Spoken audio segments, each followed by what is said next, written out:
Assalamualaikum warahmatullahi wabarakatuh. Perkenalkan, nama saya Yelza Sonia Putri, mahasiswi PPG Praja Banten Gelombang 1, Biologi Universitas Negeri Jakarta. Pada kesempatan kali ini, saya akan menampilkan video pembelajaran pada materi Sistem Reproduksi, submateri Sistem Reproduksi Wanita. Selamat menyaksikan.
Assalamualaikum warahmatullahi wabarakatuh.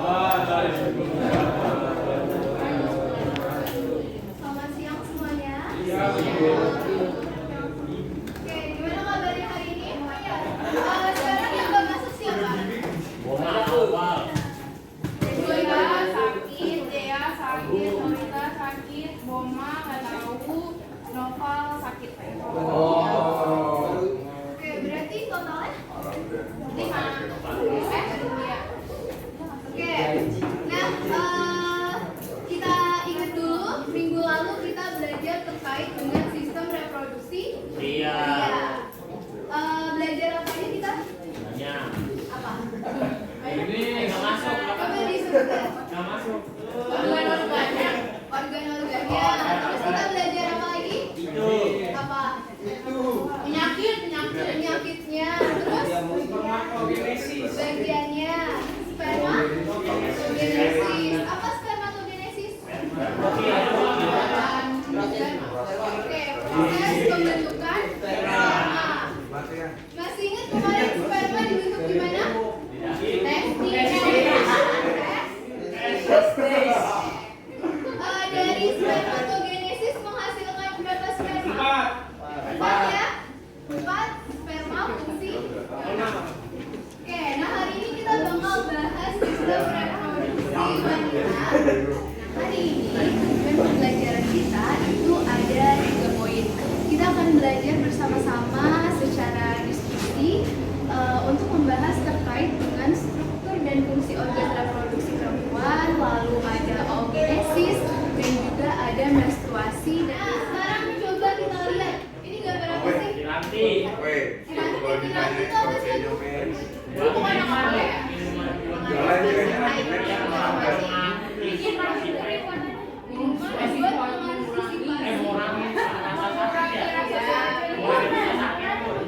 Tapi katanya piranti nggak boleh. Katanya biar apa takut rakitnya pas kalau apa itu? Nggak tahu dong.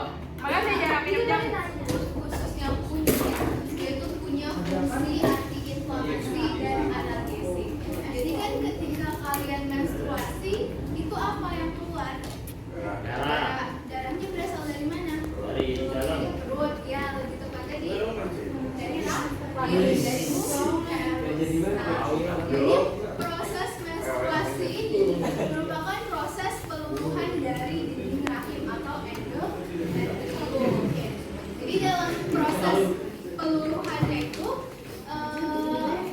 bisa menyebabkan nyeri pada bagian perut bagian bawah kayak gitu. Nah, jadi mengkonsumsi jamu itu bisa meredakan nyeri yang dirasakan.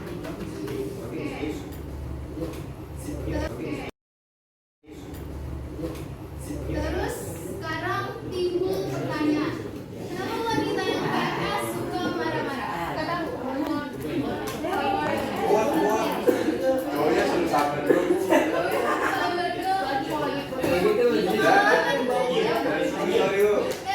Sekarang coba kalian cari jawabannya. Kalian diskusi berdua bersama si bangku. Kalian cari apa sih penyebabnya wanita yang PMS ini suka marah-marah? Nah, kemarin udah diminta buat nyari 18 kata tersembunyi di dalam huruf-huruf ini. Ada yang ketemu 18-18-nya? Ada.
Nah, sekarang gambar apa ya?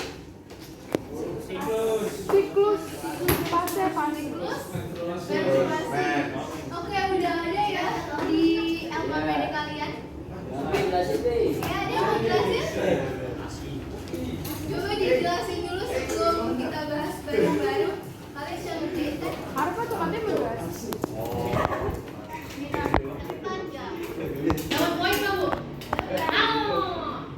Mau. Oke. Bagi dua.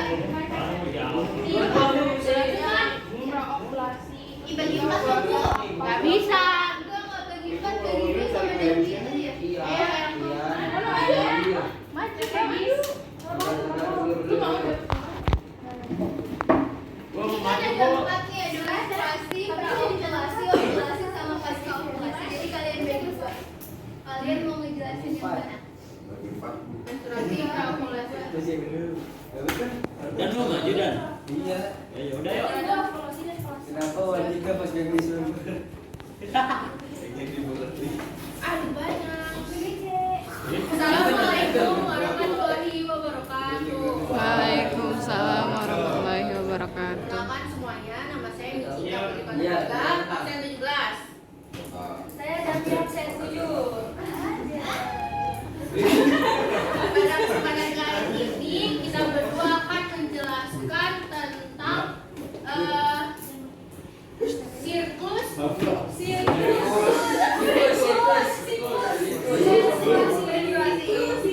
Nah, jadi terdiri atas 4 tahap. Yang pertama, fase menstruasi. Pada fase ini, hormon yang berperan yakni estrogen dan progesteron mengalami reduksi pada sekitar 5 hari pertama. Ini kan dari 1 sampai 5, nah kelebihan 2. Akibatnya robek endometrium lalu dinding uterus menipis. Yang kedua, fase praovulasi, yaitu terjadi ketika 5 sampai 14 hari. Hormon FSH dan LH berperan untuk menstimulasi sel-sel folikel untuk menghasilkan estrogen dan progesteron yang membuat endometrium terbentuk lagi.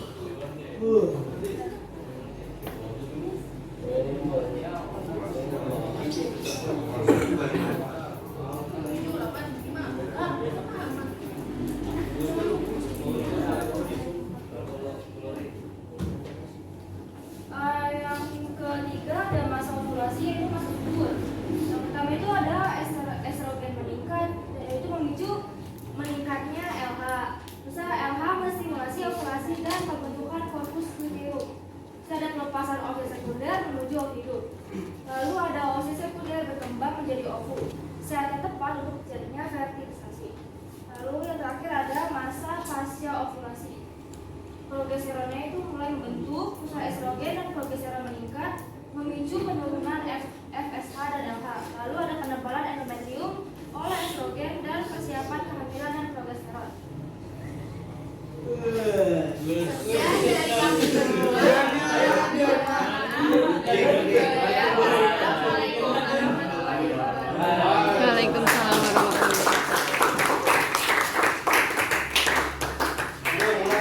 Sudah jelas penjelasannya? Oke, jadi ada berapa tahap? Ada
Oke, terus yang terakhir ada fase pasca ovulasi.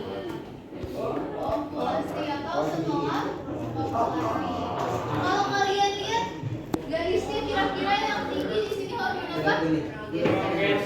Oke, jadi pasca ovulasi ditandai dengan tingginya hormon progesteron.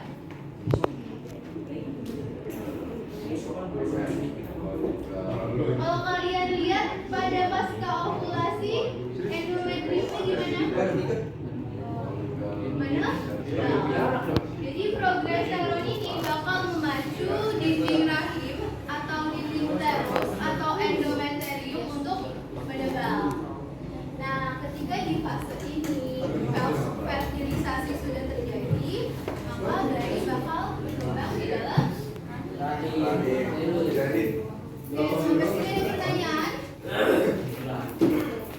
Jadi untuk mengecek kehamilan, kita bisa melakukan tindakan dengan cara bertes urin pakai alat yang namanya test pack. Nah, karena kenapa? Karena di dalam urin wanita hamil itu ada yang namanya hormon HCG. Jadi hormon inilah yang menandakan si wanita hamil atau enggak. Kalau enggak hamil, enggak bakal ada HCG di dalam tubuh. Cuman hormon.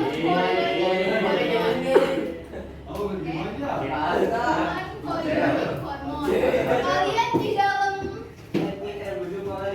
di dalam ininya ada yang nemu kata korion?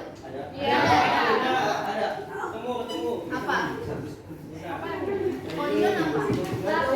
Bisa jaringan fibrosa yang terletaknya di bagian terluar dari. Oke. Jadi itu lapisan yang berfungsi untuk melindungi perkembangan dari si janin. Makanya wanita hamil pasti punya HCG karena HCG ini dihasilkan oleh si korion. Nah, kalian pernah lihat nggak sih kadang itu kan ada test pack yang nggak jelas garisnya berapa ya? Yang sama-sama kan? Kadang satu tapi kelihatan dua. Ya, nah itu terjadi karena kadar hormon HCG-nya yang rendah. Jadi kapan hormon HCG pada urin wanita itu tinggi? Jika kapan? Ada yang tahu nggak? Kapan kadar hormon HCG pada wanita itu tinggi?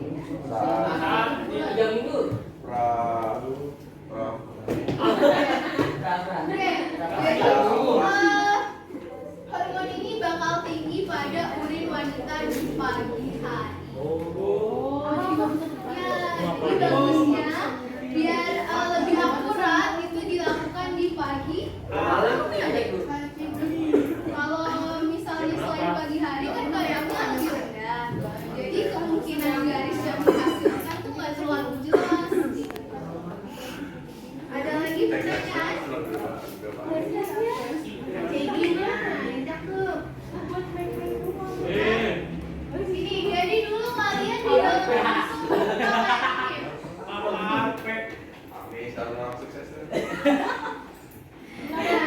ini ada uterus. Terus lapisan terluar tadi ada yang namanya korion. Ketemu kata korion? Oke, terus ada amnion. Ketemu kata amnion? Allantois ketemu? Oke, placenta ada nggak? Semuanya ketemu. Nah, jadi yang menjadi penghubung antara ibu dengan bayi itu adalah placenta. Jadi kalian terhubung dengan ibu itu lewat placenta. Placenta yang bakal memberikan nutrisi yang ibu makan. Placenta yang bakal menjadi saluran untuk memberikan oksigen. Habis lahiran tuh di depan rumah gitu. Oh, hari-hari. Itu hari-hari. Nah, biar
ataupun menggunakan link yang sudah Ibu kirimkan di grup WhatsApp. Ada pertanyaan?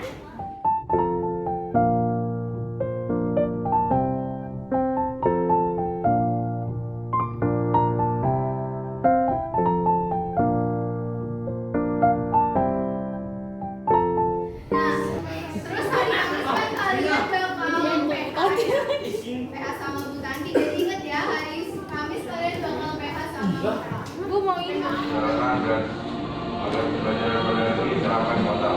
Doa.